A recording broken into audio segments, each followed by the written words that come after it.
I am very, very, very pleased to see Mon and Derriere still alive. I am so happy to see these two characters not gone, because they were so cool. I love these. There's the two characters I was really fascinated about when it came to the Ten Commandments. I want to know more about them, and I was really upset that they were really gone. Like, they were just there to be fodder for Meliodas to show his power up and be savage and then take them out. I figured that's what they were there for, and I felt like it was such a waste, especially after seeing that flashback with Diane and all that, and King, getting to see how they were in the past.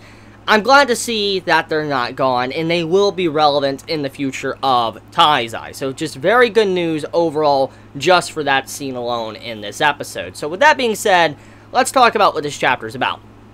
So, we have it to where the Demon King is ordering Zeldris to go get Meliodas, and then take care of all the other 7 deadly sins.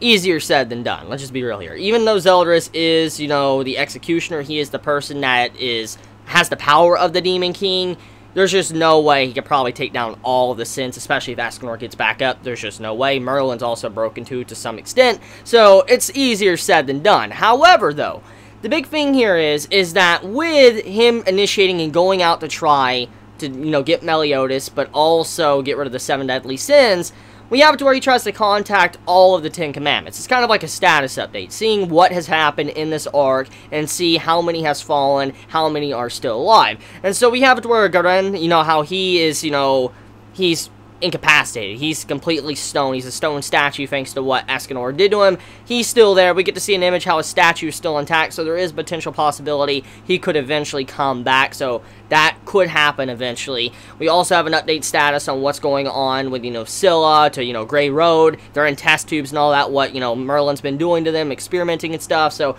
it's obvious they're not dead, but they are still alive, but they just can no longer communicate, and they no longer have the power of the 10 Commandments because of what has happened. Go even further, he tries to contact Mon and Derriere. They don't even listen to him. They completely ignore his commands, and they don't even answer back to him. Even though they're alive, they decide to ignore him. And the reason for this is because they're done.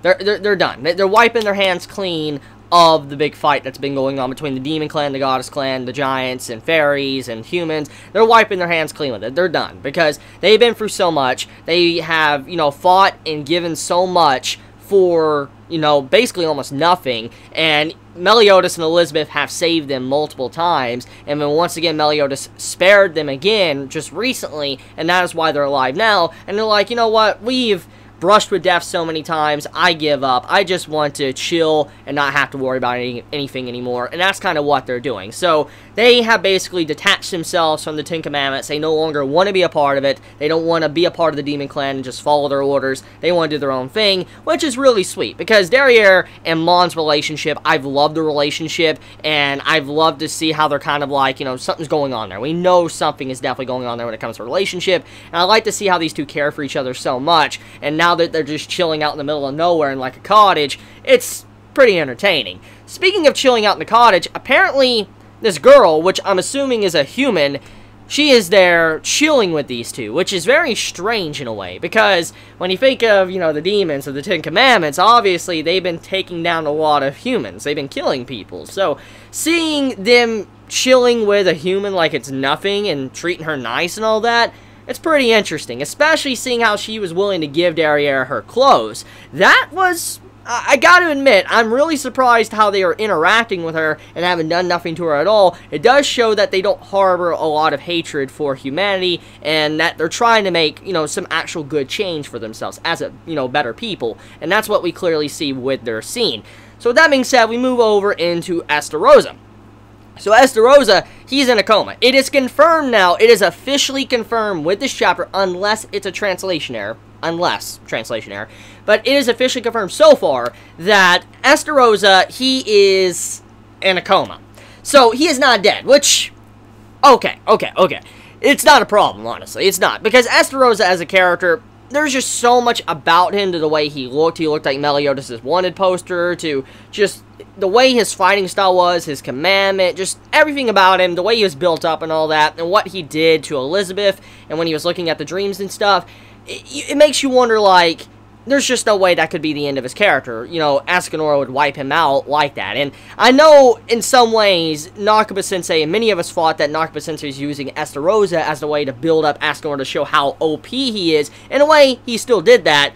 But Estarossa is not down for the count. It does, though, show that Escanor was stronger than Estarossa. And he beat the tar out of him. And he is now unconscious in a coma and probably not going to wake up for a good long while. So, yeah, he's out of commission for now, but it is confirmed that he is alive, so he will return. Now we move over into the original, you know, Giant King and Fairy King, and their conversation to Zeldris is to be expected, especially for what we have seen in the previous chapters when, you know, Diane and King were going for their development and they're trying to become, like, the next rulers of the race or get as strong as them. It's obvious that the original Giant and Fairy King, they just didn't want to be a part of the Ten Commandments any longer. They realized the error of their ways and what they have done, and so basically they tried to make for a better change. And that's what we see going on there. So they basically are saying to Zeldris, look, we're not going to be a part of the Ten Commandments anymore. We're just trying to think what we're going to say, and here we go. We just don't want to be a part of it. Next time we meet, it will be on the battlefield as enemies. So, for now on, we don't have to worry about, you know, Balor or the previous Fairy King actually going after, you know, our other main characters. They will be against, you know, the Demon Clan. So that's cool to see. I'm glad to see that was officially confirmed. They officially have cut all ties, and even their commandments have been removed as well. So, moving on to the next scene, we move over into two new characters that were introduced. I can't remember their names on the top of my head, so I'm not even going to try to act like I remember how to pronounce them or whatever. However, I know who they are. The two characters that are introduced at the end of the chapter, apparently they are the old teachers to Zeldris and Meliodas. So, I want to factor in something real quick, okay? Let's just focus in on this reveal. It's amazing to see who taught Meliodas and Zeldris, yes. However, for there to be two teachers that just came out, okay? Where's Estarossa's teacher? Think about that. If Meliodas and Zeldris had their own teacher, and we know they're brothers, they had their own teacher, that means that Estarossa had to have his own teacher. Where's his teacher? The only thing that comes to mind is that his teacher, Estarossa's teacher, is so powerful, he still could not come out of the Sill. Let's talk about what's been going on here, okay? With what's been going on in Camelot, with the Sill and all that. The Sill is weakening because souls are being sacrificed to it, and then it's opening up, you know, more and more for more powerful demons can get out. And eventually, the Demon King will be able to get out as well. And what we see here is that now that the Sill is weakened so much, strong demons, stronger than even the Ten Commandments, are starting to come out. For instance, the teachers to Zeldris and Meliodas, they're coming out now and joining the ranks of the Demon Clan to help them out on their quest for conquest. And that's what we have here going on. If these two just came out, okay, where's Estarossa's teacher? Because he is bound to have a teacher. He's bound to. They're brothers. And for these two to have a teacher, he has to have one. The only thing that comes to mind is that his teacher is so powerful, he is still in that Sill and cannot get out. So, I'm looking forward to that. I'm looking forward to seeing what type of reveal Nakaba-sensei has for us when it comes to Estarossa's teacher. And with them coming out of the Sill, it is also revealed that they are in a very similar circumstance as the Ten Commandments were when they first came out of the Sill. Let me explain. As we know, when the Ten Commandments they first came out, they were incredibly weakened. They were not near their normal power level. They were nowhere near it because they have been sealed for so long, their power weakened, and they needed more souls to kind of ramp up their power once again. And that's what's happened to all the demons that have been coming out of the Sill. They are no longer as strong as they once were. They just need to get back up there. They're incredibly weakened. It's like they're probably 80% weaker than they once were, something, or 50%. They are very weak. And so because of that, they are no longer near that level they once were when they were sealed. So in a way, this is to kind of bring their power down for it's kind of even for our characters to be able to take them out. So if they are defeated, you can't really say, oh, that's, you know, a load of crap if they get defeated, because they are weaker right now and nowhere near their power level. Because if they do come back and they have much more power, it's because they're no longer in their weakened state. So that is confirmed. They are not nowhere near as strong as they once were. But they are probably still incredibly strong for them to take this on to get out of the Sill. So anyways, let's talk about what most likely will happen. So, Zeldris' teacher, obviously, he's probably going to be a very skilled fighter. Zeldris is the executioner. He is a man that has taken the Demon King's power. And for anyone to teach Zeldris like he is, and be as good at fighting as he is, then the teacher has to be really, really strong, really crazy strong, and I'm scared to see how powerful he is. But then, let's think about Meliodas' teacher, okay?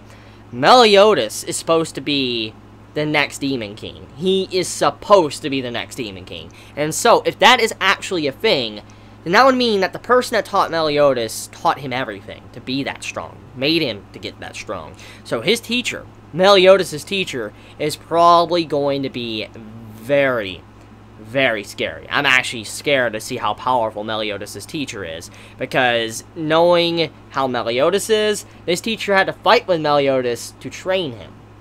So that's what I'm curious about. That's what I'm really looking forward to seeing how strong Meliodas' teacher is. And once again, I want to reinstate that this is just Zeldris and Meliodas' teacher, who's Esterosa's.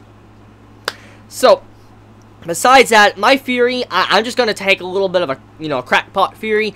I'm going to assume that Meliodas' teacher is probably going to help out Meliodas. That is my assumption. I'm just going to say right now, we don't really know everything that happened in the past to cause Meliodas to shift over to the good side. We don't know everything. There's still some details that are missing.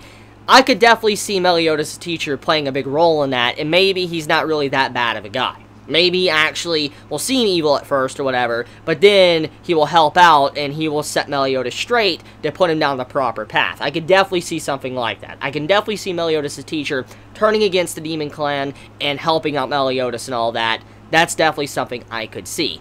So anyways, with that being said, that's about it when it comes to this chapter.